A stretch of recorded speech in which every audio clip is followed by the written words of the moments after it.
अनुराग भदौरिया जी, उत्तर देना चाहता हूँ। किसके नेतृत्व में, कांग्रेस के नेतृत्व में, उनकी अगुवाई में ही तमाम पार्टियां आएंगी, मल्लिकार्जुन खड़गे अनाउंस कर चुके हैं, तो आप शामिल हैं इसमें? देखिए, बड़ी कमाल की बात है। मुझे तो एक बात समझ में नहीं आई कि भारतीय जनता पार्टी जब ये बात करती है तो सबसे ज्यादा ठगी तो जनता गई है। जब से भारतीय जनता पार्टी की सरकार आई है इस देश के अंदर में, अगर किसी को सबसे ज्यादा नुकसान हुआ है तो जनता को हुआ है, जो खासकर युवाओं को हुआ है। भाई उनको तो रोजगार मिला नहीं, रोजगार का इंतजार करते रहे। किसान बेचारा अपना इंतजार करता रहा कब उन्हें एमएसपी की उनके रेट मिल जाएंगे, कब उनका जो मूल्य है पूरी तरह से मिल जाएगा, कब उनके इक्विपमेंट में थोड़ी छूट मिल जाएगी। ऐसा तो कुछ हुआ नहीं। किसान की इनकम कब दोगुनी हो जाएगी, वो तो बेचारे इंतजार ही करते रहे। 1 साल तक धरने पे भी बैठे, उसके बाद कानून वापस ले लिया, लेकिन उनकी स्थिति ज्यों की त्यों है। तो सवाल इस बात का है कि महंगाई की हालत देख लीजिए। आज 8% से ऊपर महंगाई है, सॉरी यहां पे महंगाई 6% के ऊपर है आज भी, और बेरोजगारी दर भी 8% के ऊपर है। तो ठगा कौन गया है? देश की जनता ठगी गई है। इसका जवाब देश की जनता वोट के माध्यम से देगी। अब सवाल उठता है कि भारतीय जनता पार्टी को हटाने के बाद किसकी सरकार बनने वाली है।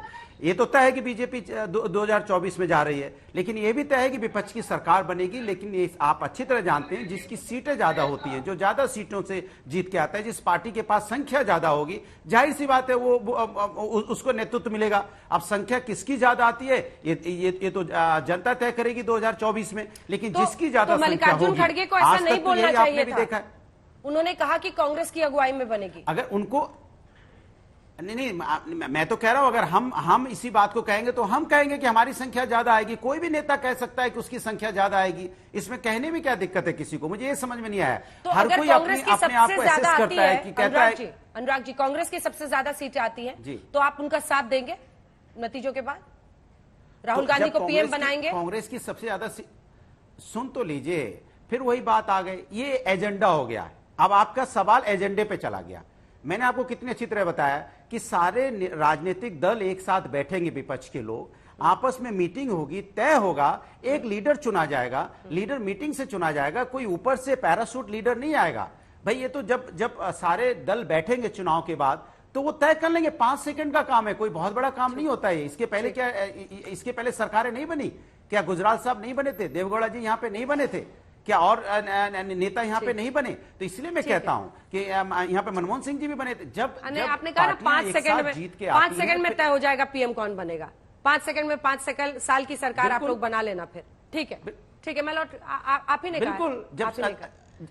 जूही जी, जल्दी से कमेंट टीएमसी की तरफ से। मल्लिकार्जुन खड़गे ने कहा है कांग्रेस की अगुवाई में जी 24 में सरकार बनेगी। स्वीकार्य होगा आपको कांग्रेस पार्टी का नेतृत्व? एंड राहुल गांधी का ऑडियो नहीं आ रहा उनका, एक सेकंड। हाँ बोलिए। आज राहुल गांधी के जो रिमार्क्स उन्होंने किए हैं कि तृणमूल कांग्रेस के पास पैसे हैं, इसीलिए सब जगह में जाके ये सरकार गठन करना चाहते हैं, और मेघालय में भी ये लोग चुनाव लड़ने गए हैं। तो हम लोग सिर्फ इतना बोल रहे हैं कि कांग्रेस का विजन क्या है, क्या विचारधारा है कांग्रेस का, ये पहले साफ किए करें। उनके नेतृत्व में लड़ने का सवाल बाद में आएगा। पहले तो वो कांग्रेस एक ऐसा पार्टी है जो त्रिपुरा में और बंगाल में सीपीएम के साथ लड़ता है, और वो लोग सीपीएम के साथ एक साथ होकर गठबंधन करते हैं, और केरला में ये सीपीएम के अगेंस्ट में लड़ता है। ऐसा पार्टी है जिसका ना कोई विजन है, ना कुछ इनका विचारधारा है। आज एक डूबने वाला जहाज है कांग्रेस, तो बोल रहा है 45 40 इलेक्शन, और उस पार्टी आके हमको ज्ञान दे रहा है तृणमूल कांग्रेस को कि ये पैसा देके चुनाव लड़ने जाते हैं मेघालय में। तो हम राहुल गांधी और मल्लिकार्जुन खड़गे जी और सभी कांग्रेस पार्टी के वरिष्ठ नेताओं को एक बार बोलेंगे, आपका विचारधारा पहले साफ कीजिए, आपका विजन क्या है, 5 साल में करने क्या वाले हैं, ये बताइए। बीजेपी तो ठीक है, आप नौकरी नहीं दे पाए, और देश में इतना ज्यादा इन्फ्लेशन रेट हाई है, सब हम मान रहे हैं, बीजेपी के खिलाफ हम लोग लड़ेंगे। ठीक है, लेकिन कांग्रेस कौन होता है जो तय करने वाला, कौन प्राइम मिनिस्टर बनेगा? देश की आम जनता ये तय करेंगे देश में कौन प्राइम मिनिस्टर बनेगा। ये थर्ड फ्रंट में भी हो सकता है। ठीक है, ठीक है, मैं आपके सवाल का रोहन जी से जवाब लूंगी। वो भी कह रही है कि किसी राज्य में आप किसके साथ लड़ते हैं, दूसरे राज्य में उसी पार्टी के खिलाफ लड़ते हैं। आपकी विचारधारा क्या है साहब, आपका विजन क्या है? आप सबको टीम बी बोलते हैं, और टीम बी सबसे ज्यादा सुनने वाले पार्टी के नेता वारिस पठान साहब हमारे साथ हैं। वारिस साहब, आपका एक रिएक्शन। मल्लिकार्जुन खड़गे कह रहे हैं कि कांग्रेस की अगुवाई में सरकार बनेगी 24 में। आपको तो कोई चिमटे से भी नहीं छूना चाहता सर।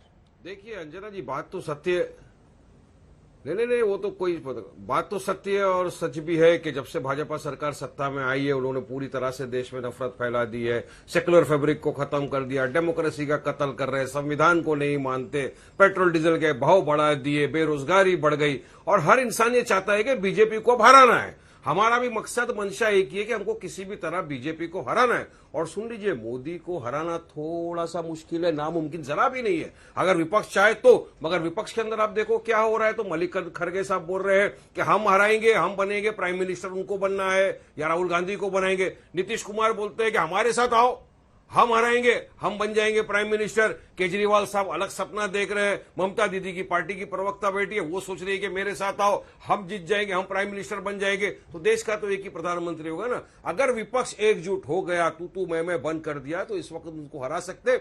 हमने भी कहा है कब से, हम तो बोल रहे हैं आओ हमारे साथ, हम हराएंगे बीजेपी को, हम ताकत रखते हैं भाजपा को हराने की। हमने तो एग्जाम्पल भी सेट किया है 2019 में, कैसा उठा के फेंका था 20 साल के इनके सिटिंग मेंबर ऑफ पार्लियामेंट को हमने औरंगाबाद से हरा के फेंक दिया हमने। हम हराने की ताकत रखते हैं, मगर इनको नहीं, इनको घमंड है। और आज तो देखिए अनुराग जी बैठे हुए समाजवादी पार्टी के, तो आज तो अखिलेश बाबू ने एक भेस ही चेंज कर दिया, पूरा सब शेरवानी पहन ली। अरे बदलता है रंग आसमान शेरवानी कैसे, पर आपका कैसे कॉपीराइट है क्या? हाँ, शेरवानी पहन लिया। शेरवानी पर ओवैसी जी का कॉपीराइट है क्या? अरे उत्तर प्रदेश के अंदर है शेरवानी पहनने से नहीं, कॉपीराइट नहीं है, मगर शेरवानी तो आपने पहन लिया। मगर जो मुसलमानों के वोट लिए उनको तो आपने जीतने यूपी के चुनाव के बाद टोपी पहना दिया।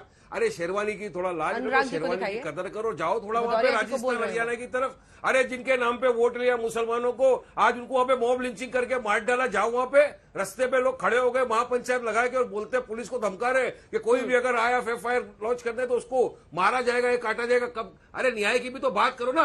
और ये कांग्रेस के प्रवक्ता बैठे हैं रोहन जी, ये बोलते हैं उनको 90% मुसलमान के वोट चाहिए। अरे वोट तो चाहिए, मगर मुसलमान का नाम तो जुबान से खोलो। अरे जाओ गहलोत जी को बोलो ना, जाए राजस्थान में, वहीं तो हुआ है। अरे क्यों नहीं जाते वहां पे? नजदीक है ना, 5 मिनट के रास्ते पे चले जाएंगे।